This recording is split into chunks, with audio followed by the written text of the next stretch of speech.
Bogotá se transforma todos los días y sus nuevas calles y espacios tejen un pasado valioso lleno de historias para contar. Relatos de Cuadra es un podcast dedicado a salvar la memoria de una ciudad autoconstruida. Bienvenidos.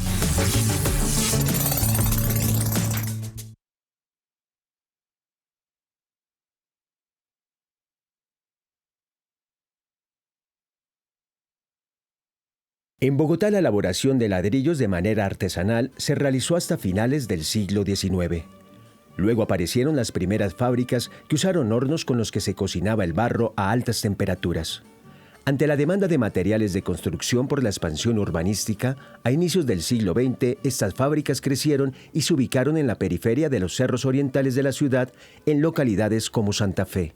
Allí están ubicados los barrios El Mirador y Gran Colombia, que hacen parte de la UPZ 96, en donde habitan desde hace ya varias décadas fieles testigos de esta práctica ancestral.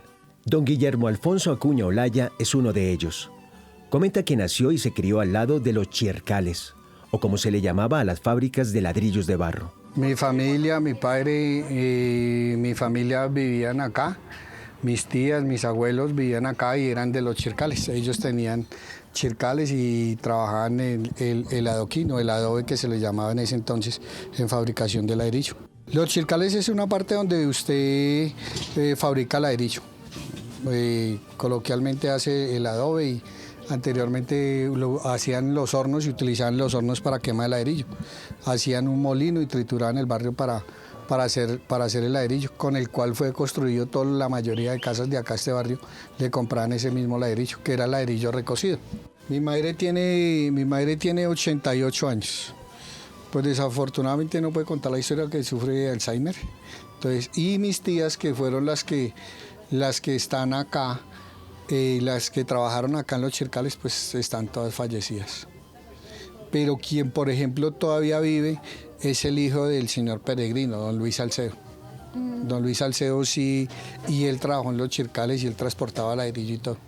Mi mamá trabajó, hacían el ladrillo aquí donde está el parque infantil, ahí era el molino y ahí se hacía el ladrillo. Doña María Irene Mora llegó a este lugar mucho antes que don Guillermo. A sus 75 años, aún tiene intacta en su memoria la imagen de los frondosos bosques que desaparecieron para dar paso a la urbe. Yo conocí este barrio, bueno, esto no era todavía barrio, era un sector lleno de árboles, habían hornos, habían unos barrancos que como que allá adentro dormía o hacían casas o yo no sé, pero eran unos huecos allá al frente y supuestamente nido de culebras. Y aquí al frente había un horno, patios donde traían tierra y hacían adobe. Y allí y allá habían uno allí y otro allá, hornos donde cocinaban el adobe. Hoy, estos dos fundadores del Mirador dibujan en sus mentes la manera ancestral en la que se elaboraban cada uno de los ladrillos con los que después se levantaría todo un barrio. Yo veía que traían 2 bueyes y un pozo donde cocinaban, donde hacían toda la tierra, la batían y sacaban y hacían el adobe en esos patios grandes. Aquí esto era un patio grande donde hacían adobe. Y lo dejaban unos días, una semana así. Si hacía buen tiempo, como al tercer día lo estaban levantando y poniéndolo en pilas. Luego eso se secaba y lo colocaban allá en el horno. En los otros, un horno allá, otro horno allá. Ahí los cocinaban. Con gavera. O sea, por decir algo, hacían un hueco y tenían un molino que lo hacían y con un burro comenzaban a darle vueltas al molino para triturar el barro. Ya cuando el barro ya estaba listo, lo comenzaban y lo formaban el ladrillo con gavera. Gaveras de 6 unidades. Por ahí 4 días, 5 días y lo apilaban. Después de apilado, lo dejaban 15 días hasta que quedara totalmente seco y después comenzaban a encarrarlo en los hornos para quemar. Duraba 2 semanas quemando en el horno. Poco a poco empezó a edificarse esta zona sobre lo que antes eran extensos potreros de propiedad de grandes terratenientes. Pues este barrio acá donde estamos, aquí por donde estamos, por ejemplo, en este momento, todo esto era un potrero, que la mitad del barrio, el Mirador Centro, correspondía a que el dueño era el señor Peregrino Salcedo y la otra mitad era de Doris Daza, de los Daza. Entonces se pusieron en acuerdo como en el 1980 a realizar el loteo y ellos comenzaron a lotear. Pero todo esto era solo potreros, solamente eran potreros, habían las lagunas, estaban los chircales donde se hacían los ladrillos y eso. Y ya en el 84 ya comenzaron a construir las primeras casas y a ver los primeros lotes a partir de 1984. Fue así como la comunidad se organizó y levantó una a una las casas que darían vida al Mirador. Empezaron a trabajar mediante jornales en las mismas fábricas de ladrillo de la zona y en parte de pago recibían los tubos de grés con los que se hicieron las cajas para las aguas negras y los ladrillos de barro con los que se cimentaron los primeros pisos de las viviendas que hoy, 40 años después, aún se mantienen en pie como muestra de la firmeza con la que fueron construidas. También había gente que vivía acá que trabajaba en las fábricas de tubos jornalmente. Entonces a ellos también les daban, pues les regalaban 1000 ladrillos, que en ese entonces les daban un viaje de ladrillo, eran 1000 ladrillos. Y con 1000 ladrillos, pues en ese entonces era 20 pesos a 30 pesos el ladrillo, entonces era un poco cómodo para ellos y todo el mundo comenzó a construir con ladrillo. Casi la mayoría construía su propia casa, muy poco pagaban los maestros o entre la misma comunidad se ayudaba a levantar los muros. Un fin de semana se trabajaban en una casa, otro en otra casa. Entonces eso también ayudó al progreso del barrio. También había gente que compraba el lote y lo tenía ahí y después construía para arrendar. Las primeras casas se fueron a construir unas casas de la calle Primera Vice. De la primera calle Primera se comenzaron a construir unas casas, otras casas aquí sobre la calle Primera Bis D. Y así sucesivamente comenzaron así 4 o 5 casas a construir así y la gente iban comprando y iban construyendo. Las calles como están en las fotos siempre han estado así, en línea recta y totalmente destapadas. Que nosotros como comunidad y como Juntas de Acción Comunal en el 94 se comenzó a hacer unos caminitos por cada calle.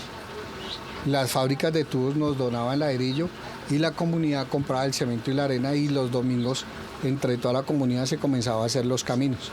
Pero pues siempre, por ejemplo, la calle Primera A, entre la carrera segunda y la quinta pues siempre tuvo el inconveniente que se tiene unos derrumbes subterráneos, siempre.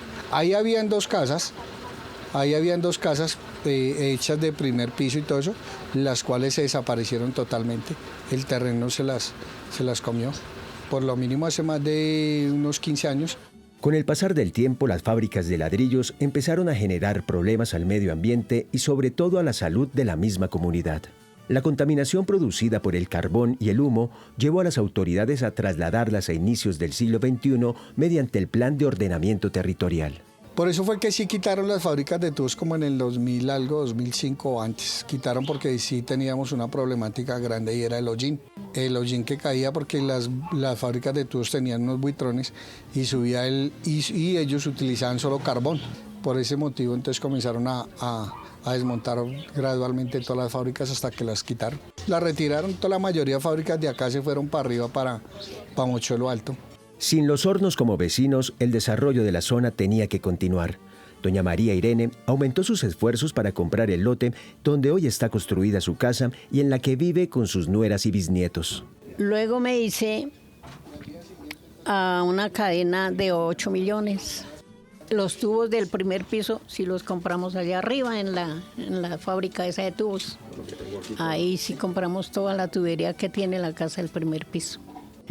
Y la mano de obra, hice mi primer piso. Yo me puse a hacer tamales, me puse a hacer empanadas, fuera del restaurante, me puse a hacer todo eso. Compré el ladrillo, ahí echamos la plancha.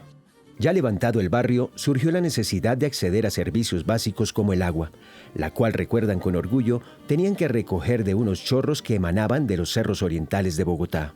Y bajaba el agua de Vitelma, así como en cascada. Y nosotros nos tiramos desde arriba de la carretera hasta esta. Pero bonito ese tiempo. bonito ese tiempo, muy lindo. El agua, cuando nacía yo me acuerdo porque la última casa aquí subiendo por la calle Primera Vice, arriba llegando en toda la esquina de la carrera quinta había un acero de agua que se le llamaba La Ventosa. Y ahí en ese entonces se ponían unos lavaderos.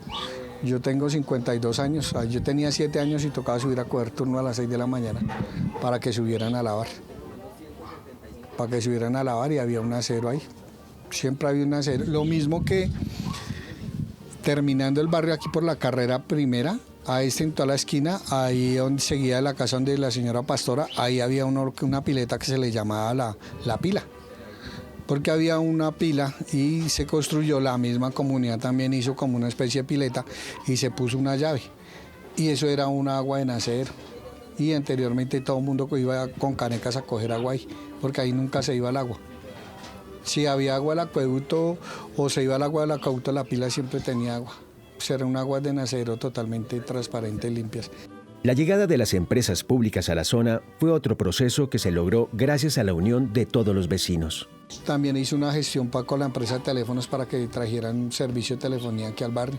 ¿Y qué nos tocaba hacer a nosotros como comunidad? En ese entonces las empresas decían, nosotros vamos, pero la comunidad tiene que ayudar a parar los postes, porque no había modo de entrar carro como hoy en día. Entonces, entre 10, 12 personas y escaleras se levantaba un poste de la luz de 12 metros. Ellos hacían los huecos y nosotros con la comunidad entre todos comenzamos a levantar los postes y a bajarlos, porque los postes los dejaban arriba sobre la carrera quinta. Entonces tocaba comenzar a jalarlos con cuerda. Y faltaba algo importante: las vías de acceso que permitieran al barrio estar mejor comunicado con el resto de la capital. De los últimos años, después de la cancha, lo que se hizo fue la canalización de aquí en la diagonal segunda, aquí por donde uno sube, que eso no era, eso totalmente era un caño abierto que venía desde arriba, desde el pie de la cancha hasta la parte de abajo, en conjunto con los Chaparro, que son los dueños después de la pavimentada de para allá. Con ellos se logró un acuerdo y dijeron que sí, aceptaron. Jaime hizo una gestión y del acueducto comenzaron a hacer esa canalización. Entonces canalizaron ese caño totalmente con tubería y ya se procedió a que con la comunidad ayudara a aplanar un poco más la subida, porque la subida era fea, a aplanarla para que entraran carros. Adicional, se buscó con la alcaldía local y sí lograron construir un muro ahí. Y así, a ritmo acelerado fue creciendo esta zona de la localidad número 3 de Bogotá. Con el pasar de los años llegaron más familias como la de don Isaac Rodríguez Sánchez. Yo llegué aquí en el año 1993, en enero del 93. Compré este predio, pues era una casalote, normal, tejita, un solo pisito. Ahí pues fui edificando, en el 97 le hice el segundo piso y ya la terminé. Yo conocí aquí este barrio por medio de don Jaime Carreño, que era el presidente en la actualidad. Él duró mucho tiempo de presidente. Y era destapado todo, las calles no eran así como escaleras, no, todo esto era, atrás era todo de tierra suelta, o sea, no era escalera, no era nada como actualmente. Pues ahorita, gracias a Dios, hace 2 años nos pavimentaron la vía. Este hombre oriundo de Tocaima, Cundinamarca, recuerda el trámite que tuvo que hacer en su momento para legalizar el lote donde está construida su casa. Yo compré aquí, esto era invasión. Supuestamente cuando don Jaime me dijo, usted va a comprar ahí, don Isaac, pero esto es una invasión, le vamos a hacer es una promesa de venta, pero está en proceso la escrituración y nosotros esperando que, bueno, algún día nos pavimentan. Al último yo decía, yo creo que me voy a morir, no, con la señora Irene decíamos lo mismo, no, y no vamos a ver pavimentado porque ¿cuándo? Y luchen y se coronó y ya ahorita pues los andenes, que eso es lo primordial y creo que es la felicidad grande del barrio. Nos pavimentaron y nos hicieron los andenes. Estos 3 vecinos agradecen a entidades como la Caja de la Vivienda Popular, que los ha acompañado a lo largo de sus procesos de mejoramiento de viviendas y entornos, a la vez que ha promovido obras públicas enfocadas a un mejor goce de los espacios. El barrio pues está bien pavimentado. La comunidad ha ayudado, se han hecho muros, todo nos ha quedado bien.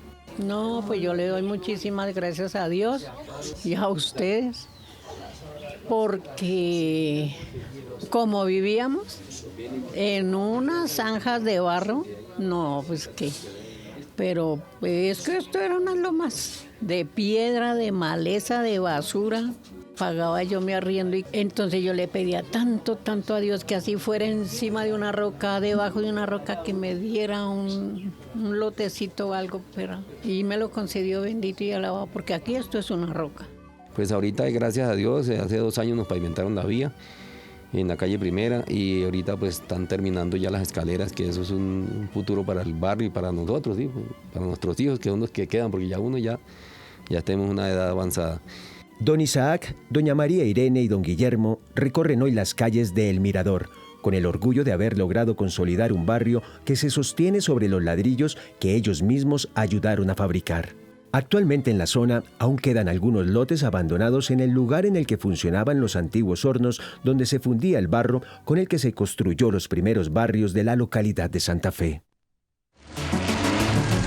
Este podcast es producido por la Caja de la Vivienda Popular a través de la Dirección de Mejoramiento de Barrios con Participación Ciudadana. Un homenaje a las comunidades que de la mano con la Alcaldía Mayor de Bogotá construyen ciudad.